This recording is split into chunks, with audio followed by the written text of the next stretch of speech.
Nikki, how are you? I'm great, thanks. How are you, Michelle? I'm brilliant. Thank you for asking. Welcome to the Mothership Network She as a Diamond member. Do you want to introduce yourself? Let everybody know who you are and what makes you happy.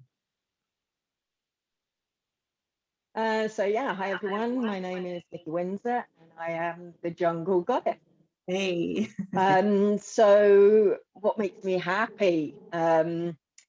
What makes me happy? I think first off is my dogs. Oh yeah. Yeah, my dogs make me very happy. They're a big part of my life. What I do, I am very passionate about food, and that's what I do now is find ways in which I can enjoy food and helping others. I've had quite a rocky road with food in the past, so being able to really indulge in my passion for food is something that really sets me on fire, and being able to help other people who have issues with food is something that that I get really passionate about as Oh well. yeah, you could see when you talk about it, your energy sparkling. Oh, thank you for that lovely introduction. Got to agree with you. I'm a big animal lover myself. Tell me about this Jungle Goddess. Where did that name come from? That's fabulous. Well, Jungle Goddess, it's actually what people called me when I was in the jungle of Costa Rica. Oh, wow, fantastic. So go on, give us a little bit about your background before you go into the jungle. Yeah, so basically, I was diagnosed with Crohn's disease when I was 15 years old. Oh. Back then, it was virtually unheard of. I was more fortunate than most because I had a really good doctor, and we actually diagnosed it within about 6 months. There's a lot of people who have gut problems that live with it for years, but we were able to identify what I was suffering with. And basically from 15 years old, it's all of a sudden, I've got this big thing in my life that affected me in so many different ways. I was just thinking back then it was like, it was coming up to my exams, and stress was a big factor. So, I had all of the gut problems from the Crohn's disease. I had eczema on my hands. I couldn't actually close my fingers. All of my fingers were split. And coming up to the exams, I actually got special permission for extra time in the exams, time to leave the exams if I needed to go to the bathroom, because that's a big part of the gut health problems with irritable bowel disease. And, days before my exam, it all disappears. And so early on, I recognized stress was a part. So anyway, that I was told by many people from an area of concern, Nikki, you're not as healthy as other people. You're sick. You can't do what everybody else can do.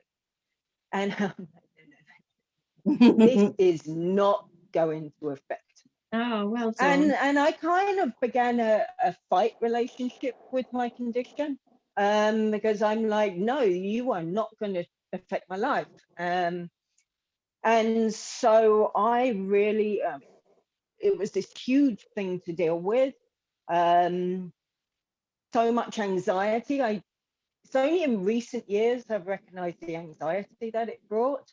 Because I didn't make that connection back there, but just leaving the house was a big deal. So yeah, I had a lot to deal with, a lot of drugs that I was on. At some points, 20 plus tablets a day, steroids, immune system suppressants.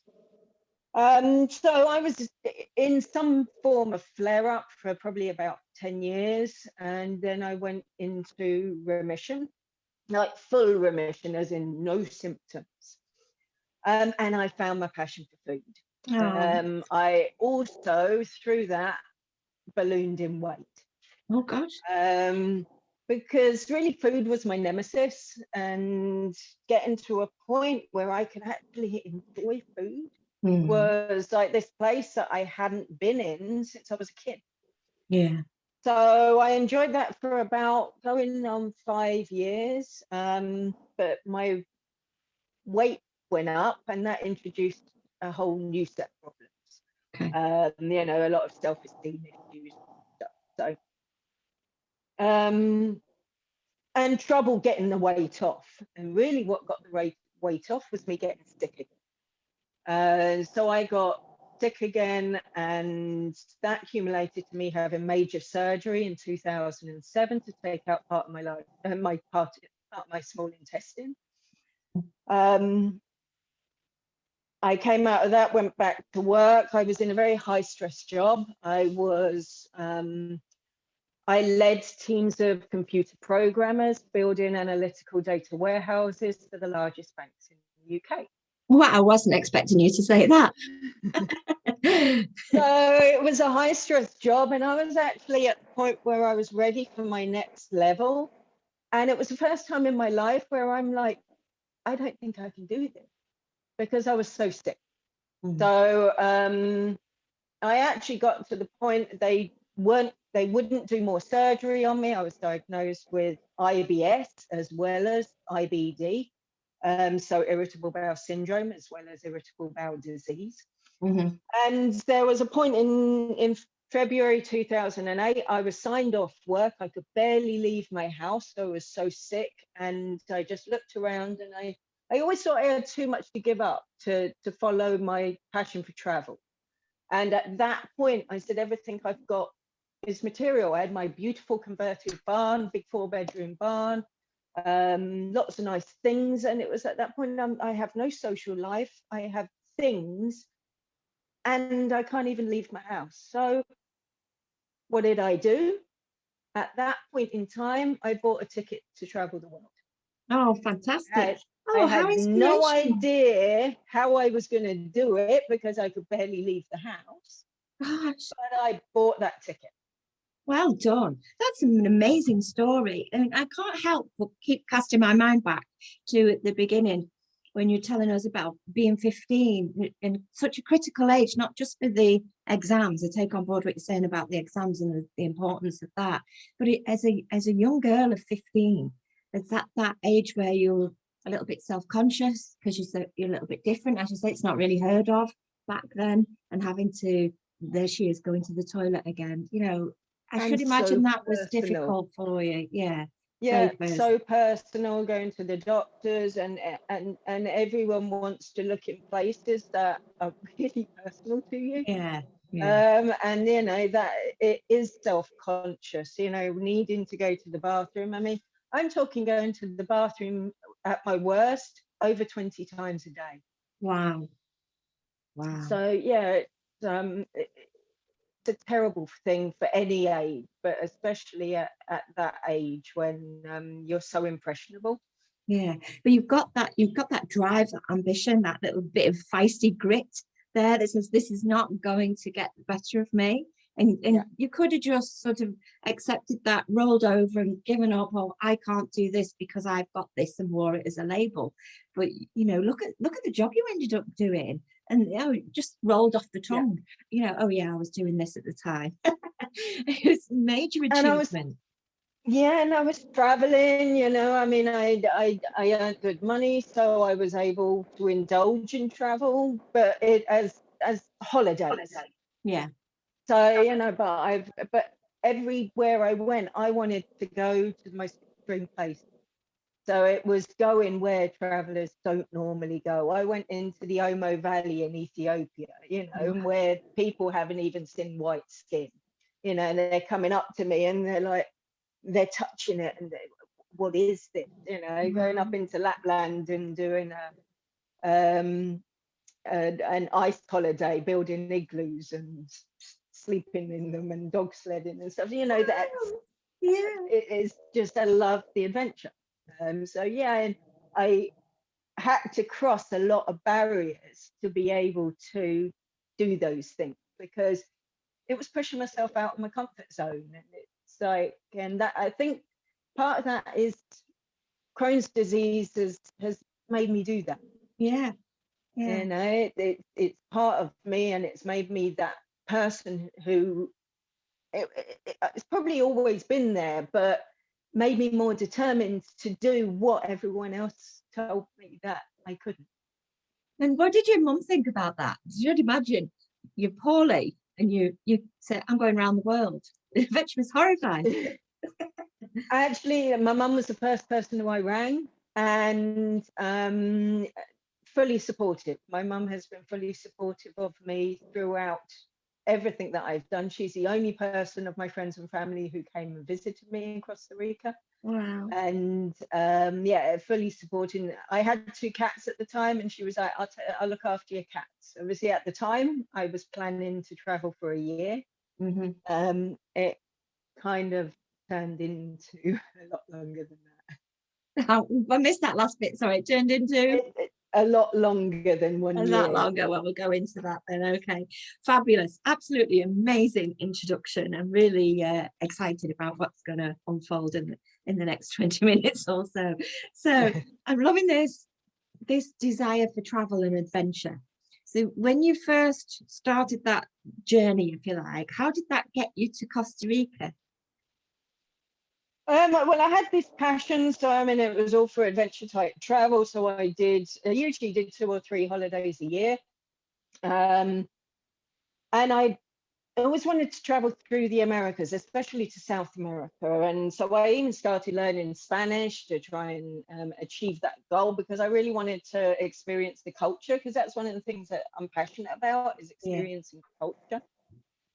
So I decided to take a year traveling through the Americas. So I had worked on a Earthwatch project in Cuba in 2004. So I connected with the scientist of that project and said, look, I'm taking a year out. Is there anything that I can help you with? And he remembered my computing skills background. And so he was like, help us with data. So I ended up spending Windsor of 2008 in Nebraska in the US. If you speak to any American, they would be, why Nebraska? But I'd been there in 2004 following the project in Cuba. It was a project doing research into the Cuban sandhill crane. And in Nebraska, it's on the migratory route of the sandhill cranes and the whooping cranes. And hundreds of thousands of the birds come through there. And I enjoyed that spectacle in 2004. He said, we need help storing information about these birds. So I ended up wintering there and built them a database to track the migratory patterns of the birds. I did a bit of travel in America. I then went down to Mexico, realized that my Spanish really, even though I'd done quite a lot, it really wasn't enough. So wow. I had a month planned in Guatemala. So I went to Guatemala and I spent 3 weeks in Spanish school. So I was doing 20 hours of Spanish lessons a week for 3 weeks. And that really got me going with my Spanish. Now, there was an opportunity in Guatemala that I was so tempted to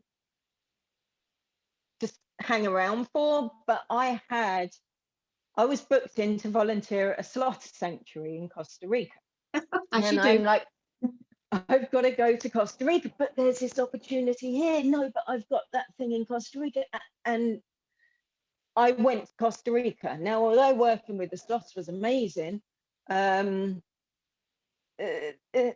organization wasn't so passionate about the animals as they were about what they were making out of them. Okay. So I regretted that decision to move on, and that's because I had my schedule and I was sticking to it. So at that point I said, right, okay, if an opportunity arises that you want to follow it. So that was my right. Okay, there you go, universe. Yeah, follow your heart. I'm gonna listen next time. So I had great fun. I worked. I actually helped the sloth sanctuary build a database to record all of the information of the sloths in their care. And 40 minutes down the road from where I was in the sloth sanctuary was a town called Puerto Viejo, Old Port. And I've got the Lonely Planet, and I'm like, oh, my travel, party town, no culture, and I'm like, I don't know, that's not. But being so close and being there for 6 weeks, everyone went down for the weekend. And well, I went down there, and I went down with a friend, and she got sick. So I looked after her. I went around and checked out the place, and she didn't get to enjoy it. Well, the next weekend we go again, so she could actually enjoy it. And we're walking down the street, and it's, hey, Nikki, how you doing? Hey, how are you? All right, Nikki, what's up? Hey, okay. And my mate's like, how do you know so many people here? It was that kind of town. I call it home. It's the only place that I've actually felt is home to me.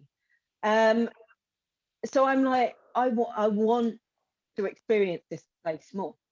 So I ended up going and spending a week there before I planned to travel and move on. I went out with a dive shop to do a dolphin snorkel trip, and by the end of the day, I'd signed up to learn how to dive, having never dived before. And not only that, I'd signed up to actually learn how to be a dive master and to lead dives and work as a dive master. Oh, fantastic.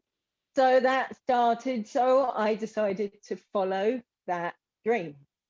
So I ended up, training for 10 months to become a dive master, and living in the jungle in this little party town, which actually had so much culture. We had the indigenous, the Bribri, and an indigenous culture there. You've got the Rastas. It was very much a lot of Jamaicans migrated there. So you walk down the street, and reggae music playing and dreadlocks, and it was a surf town, surfers, and just such a sense of community. It was, someone said to me once, it's Puerto Viejo is a place where you can drink yourself to death or cure yourself of cancer. Wow. Because it had those two parts. If you had an addictive personality, then you could end up down a path that would just down. Yeah. But it had such a holistic community as well that just anything was possible. It feels, when you talk about it and I'm visualizing, it sounds amazing. It sounds like heaven. It also comes across that it was so calm and peaceful and easy to be there. Is that what was it actually like each day? Because straight away when you think of a sloth, you think of a sloth as very slow. Or is that just how they're perceived? Is a sloth really like that, Nikki? Oh yeah, really slow. And we got two types of sloths out there. Okay. So was the environment really chilled? I mean, this really was. I mean, we called it a sunny place for shady people. Oh, fab. Because it really was. I mean, it wasn't easy to get to. It was 5 to 8 hours on bus, depending on what the roads were like. There was no place above 2 stories. There were no big hotel chains. There still aren't. The jungle comes down to the beach. The jungle actually takes over everything. Wow. And we got a concept in Costa Rica. It's called Pura Vida, which means literally your life. But it's a feeling, it's a being, it is being completely happy with where you are. Fabulous. And when you're talking to people, it will be, how are you? Pura vida. What's the day like? Pura vida. You know, it's actually an expression that can be used in so many different ways, and it's a way of life there. It really is about, you know, be happy. Just Yeah. live in the moment and be happy. So you go out to the supermarket, and where we'd rush down to the supermarket, get a few bits and come back, there it's about going out and you bum it, you know, a 10-minute trip will take you 2 hours. And you allow it to take you 2 hours because Community. yeah, you stop, you talk to people, you walk along the street and everyone's saying hello to you. It's something that I really miss Yeah, I was back going to here. say, I bet you missed that, especially in lockdown. Yeah. Yeah, it really is something that that I miss, and the difference between what is possible. You know, out there it's like everything's an opportunity. Yeah. And the things that really come across me with me here is time and ability. Mm. The language is I don't have time Yeah. and Mm. I can't do that. Justification. And it's what I've learned is like, yeah, you do. You choose not. Yeah. Yeah, I It can is relate a to that. choice. You can do that. You choose not to. You do have the time, but you're prioritizing something else above this. Yeah. It's a choice. And people have distanced themselves from that choice. And it's funny because I will, when someone will say to me, "Oh, I can't do that," I said, "Yes, you can. You choose not to." Yeah. And then like,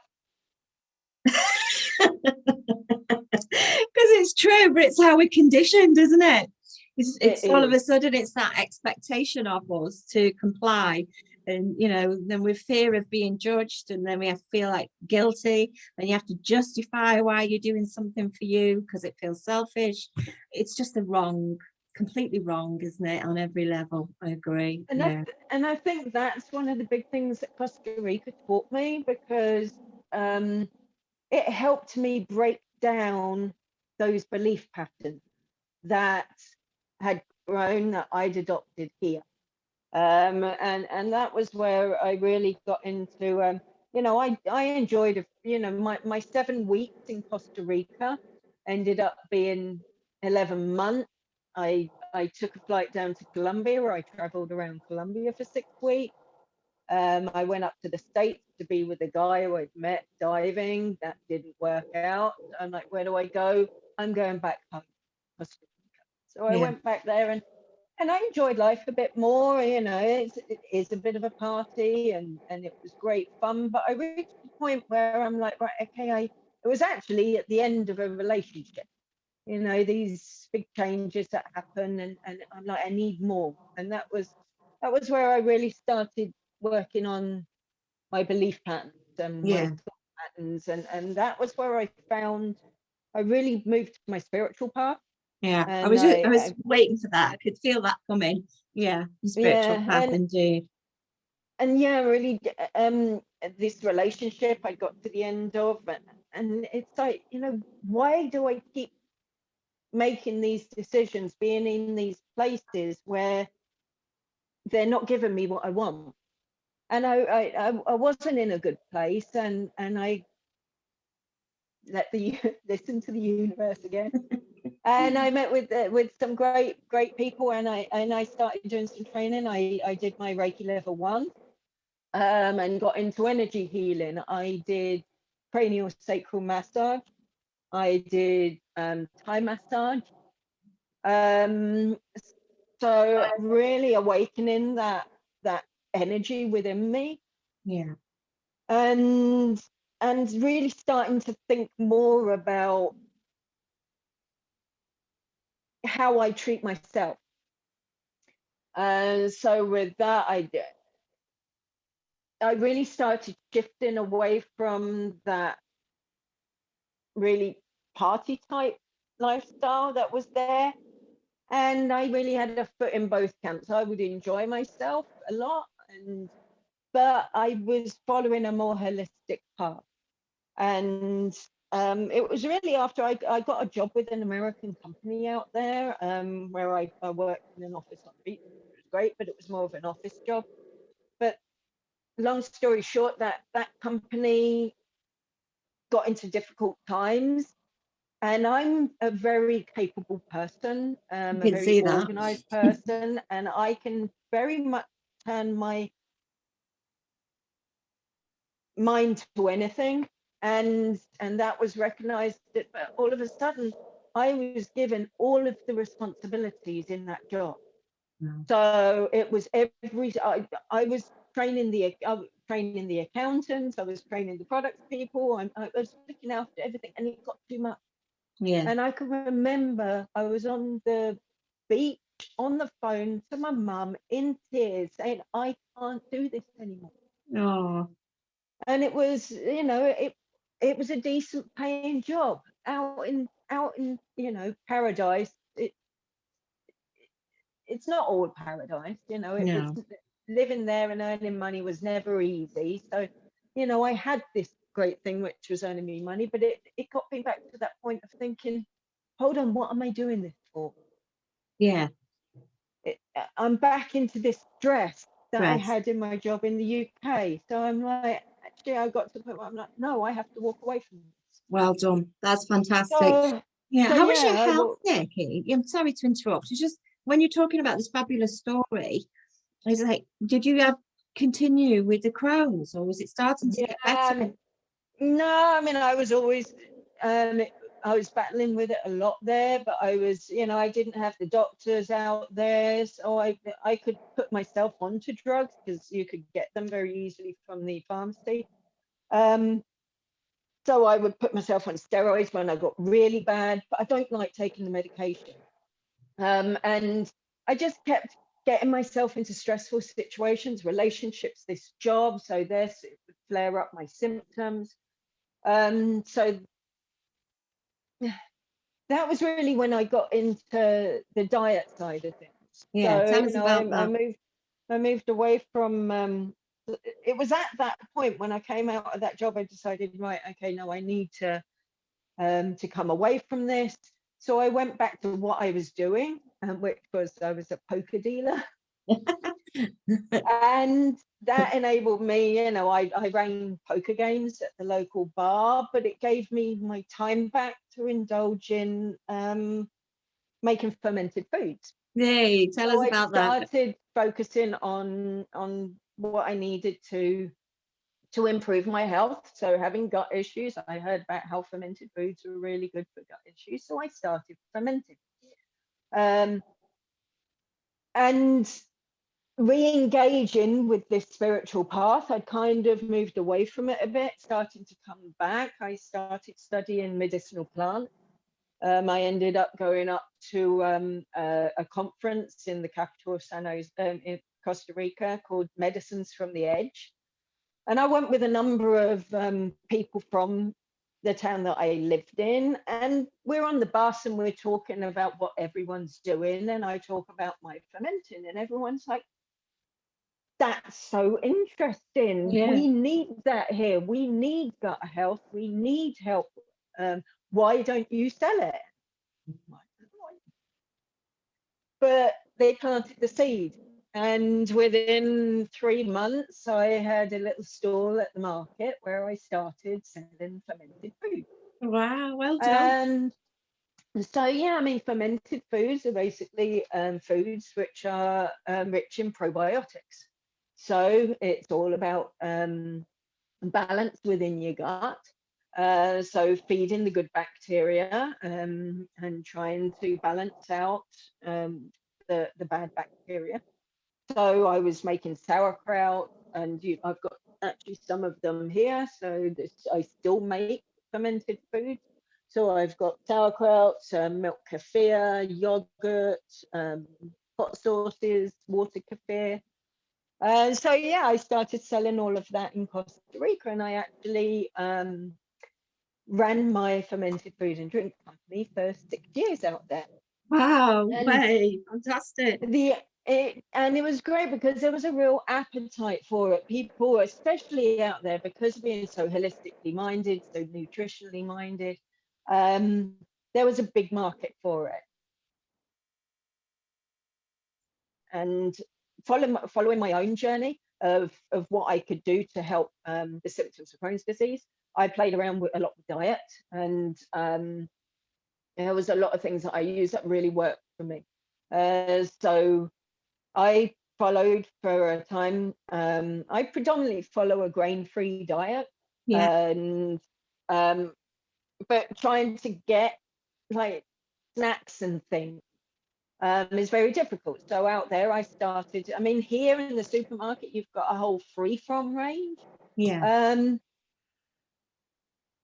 But you don't get that out there. And to be honest, I don't want that. I want to know what's in my food. So out there, it was one of the things that I loved. It was simplicity. You cooked everything that you ate. Perfect. You didn't have the pre-prepared foods that you have here, the convenience foods. So I started making free-from snacks. So I was selling gluten-free, dairy-free, vegan-free, grain-free stuff alongside my fermented foods. And then I started selling to some of the local restaurants. I then started, I mean, basically, you turn your hand to anything when you live in the jungle. I ran some retreats, people coming down from the States and giving them gastro experience, giving them the jungle experience, I was a tour guide for people to go and show them around Costa Rica, getting them to experience massage, energy healing and everything. Fantastic. So food became a big part of that, and obviously the whole energy side of it, and what you put in yourself is really important. So that was really where I started getting on top of the symptoms of Crohn's disease, and really getting into mindfulness and focusing on my thought patterns. Over here, we're very people. There's a lot of negativity, isn't there? We default to the negative. It would default to the negative. And I can remember I started doing positive affirmations, and I can remember I'm walking down the beach to go to work or something. At home, I've got stickers on my windows and on the fridge, and I'm walking down the beach, and I'm doing these positive affirmations, and I'm looking out over the ocean, and I'm like, God, I feel silly doing it. Yeah, a limiting belief. I wasn't used to it. It was. I wasn't used to it. God, it's silly. But I'm going to keep with it. I'm going to carry on doing it and make it habit. And it is. It's about breaking these thought patterns and creating new ones. So habit is a big part of what I believe in. It is really challenging what you're thinking. So that was really when I started working on myself and really realizing what I was doing to sabotage myself. I used to drink a lot back then. I mean, when you live on the beach and jungle and the beach, there ain't an awful lot else to do. You don't have the cinema to go to, or you have a bar on the beach and I drank a lot. And it wasn't good for me. I mean, and my body was telling me, so I give it up for a while. I give gluten up for a while, and then as soon as I started feeling a bit better, I can go back to it. But I was using it as an escape, and as an escape from overwhelm. So again, making those connections, and really starting to eliminate from my life the things that weren't serving. And so and that's where, again, reconnecting with that spiritual side. I then pursued my Reiki level 2, my Reiki master. I ended up working with a couple of shamans. Fabulous. Yeah, a guy he was born in Mongolia, but grew up with the native Indians in America. And he taught me about my power. Yeah, the power within. So, and rather than energy, about power, and there's a difference. And so, also working with a guy, a Canadian, who worked with the native Indians up in Canada. And they're really getting into things. I actually got into Kahuna, Lomi Massage, which is an amazing, it actually comes from Hawaii. He had connections in Hawaii, which is all about, it's very like dance and movement. You're like doing Flow. this. And it's about pushing energy in, pulling energy out. And it's like a dance for the practitioner. Beautiful. It's an amazing feeling. And then so that then got me into Kahuna Reiki, which is a Hawaiian form of Reiki. I then followed my master in Reiki. So yeah, really incorporating the spiritual aspect into the dietary aspect, the mindset, and finding a more balance. And that's really where that's where I'm taking Jungle Goddess. It's leading us nicely into the now. Yeah, absolutely. It's pulling all of those experiences together. It's taken me, I mean, I went to Costa Rica for 7 weeks and I stayed there 11 years. Yeah, but look where you are now, Nikki. I mean, wow, that's a hell of a journey, an amazing toolbox. Really. And it is. It's an incredible journey. I'm still on that journey, you know. It's I've come away from Costa Rica, and it really was. What I say about Puerto Viejo, it's a place, we call it the vortex. It draws people in. Yeah. But what I say about it, it's like for some people that is there forever, but for others, you have an amount of time there. And when your time is up, the town invites you to leave. Yeah, your contract is done.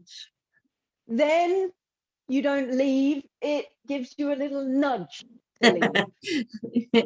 And if you carry on ignoring it, it will unceremoniously kick you out of the office. Yeah, and, overstayed your welcome. Yeah, and it really was. I mean, I got the invitation. I'm like, yeah, I've learned all I need here. You've got so much to share, though. You know, it's like, well, I carry it here, and that was part of it. Right, I need to take this message and share it. Yeah. So it was like that chapter was done, and it was like, right, okay, I need to. I think it's time to move on. So yeah, it took me about 5 months. I needed 4 months to prepare my dogs to bring them back with me. So I brought 2 dogs back from Costa Rica, you know, selling all of my stuff. The timing as well was that I ran out of money. Time to go. It was like, it was either really go to quite a basic way of living, or right, okay, well, maybe it's time to start over.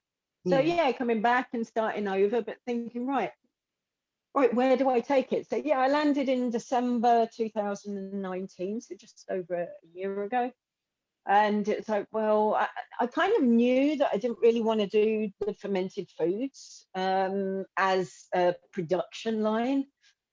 And I got reinforced with that when I got here, because I looked into the markets and stuff for selling it. Now, in Costa Rica, I used to sell at a local farmers market, and everybody came, you know, from the little indigenous lady up the road to the tourist with bags of cash at the resort down the road. Everyone could buy from me. Coming back here, I realized fermented foods are very much a premium product. Yeah. And that didn't sit well with me, because everyone benefits from them and they're not expensive to make. So it's not just it's not the person selling it, it's the framework. You know, just me getting a table at market was so expensive. Yeah. So I'd have to put that amount onto my product. So I'm like, right, I want to do this different. Before I left Costa Rica, I got into teaching fermented foods because I wanted to leave a legacy. That's nice. And I did leave a legacy, and it's been, I mean, it's warmed my heart coming back with lockdown Oh, last year. The amount of people who told me that they were able to make money because of what they'd learned from me. oh, yeah, that's lovely. That's giving me goosebumps. Yeah. And so it was like, that's great. And that's really what I want, is to really help people with the fermented foods learn how to do it themselves. But it's more than that. It was like, so my 11 years, well, it was probably over about 7 or 8 years of, learning how my mindset affects me, learning how to balance myself emotionally, learning how to eat properly for my own health. Yeah. And I'm like, right, okay, well, lockdown happened. I was about to do some training, and I had a course lined up, a fermenting workshop, and lockdown happened. I'm like, right, okay, let's rethink what I'm doing. I didn't have direction. Mm. So I decided, right, I'm going to take the time, and I've taken this time. And so, yeah, I really want to use the accumulation of my experience and my learnings to help people in a similar situation. That's amazing. It's absolutely fantastic. And we've got the platform for it. Coming out of lockdown, everything's going to be around health and well-being. And stress was a major factor for a lot of people. The stress and the anxiety of having that disconnection and missing people, and everything being felt inwardly, and does have effect on the body, doesn't it? Emotions definitely have an effect on the body physically. Couldn't agree more.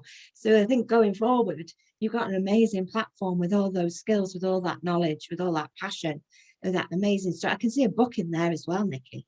You've got to write that down. I've got a few books Yeah, in my mind. definitely. You need to speak to Sean Allen. Definitely. Amazing. I'd be reading that for sure. I could talk to you all day. Well, unfortunately, the time has gone. But how exciting. How amazing. I need to hear some of those party stories on the beach with a drink. We've got so much in common there as well, with the energy and the healing and the spiritual path. It's and we're in the same power pod, aren't we, for the wellness warriors? The wellness warriors. Yeah, so there's a lot synergy going on to take us forward into. I'm looking forward to 2021. Are you? What it's going to bring? I really am. I'm really feeling positive about it. And there's so much that we can do to, I think, like you said, diet and wellness and mindset have become such a big thing. But coming out of lockdown, I want people to keep that. I don't want people to step back into the way they were before. It's like health and nutrition is so important to us. And there is this big thing, especially with what lockdown and the isolation. One of my passions, the things that I'm really interested in, is it's that gut-brain connection. Oh, amazing. So it's our gut health. It's like a chicken and egg. So we've got gut health that causes us anxiety and stress, and we've got stress and anxiety that causes us digestive issues. And it's about, well, how do we break that cycle? And so that's certainly one of the areas that I'm really focused on working with. Health and well-being overall, but because of my background, I know that I can help people who are suffering with those digestive issues, where it is triggering anxiety and stress in the body. With coming out of lockdown, it's going to be a different way of operating, and helping people maintain this focus on health and nutrition in their daily life, instead of letting it slip and fall back into the ways that probably pre-lockdown some people were. Just really raising the importance of incorporating this as a lifestyle. I'm not about diets for a period of time. I'm not about you know, well, let's follow this for 6 weeks. It's about habit change. It's about lifestyle change. Lifestyle, and being educated for the benefits of it. We've never really had that education of it, have we, anywhere? You know, I think you're going to be doing more on the mothership. So I noticed you had those amazing recipes for the pancakes, and not just one or two. You kept hitting us with these like mouth-watering, delicious recipes. So I'm really looking forward to seeing more of you, Nikki, on the mothership, and as I'm sure everybody else is as well. But if anybody wants to get hold of you, Nikki, then what's the best route? Do you have a website?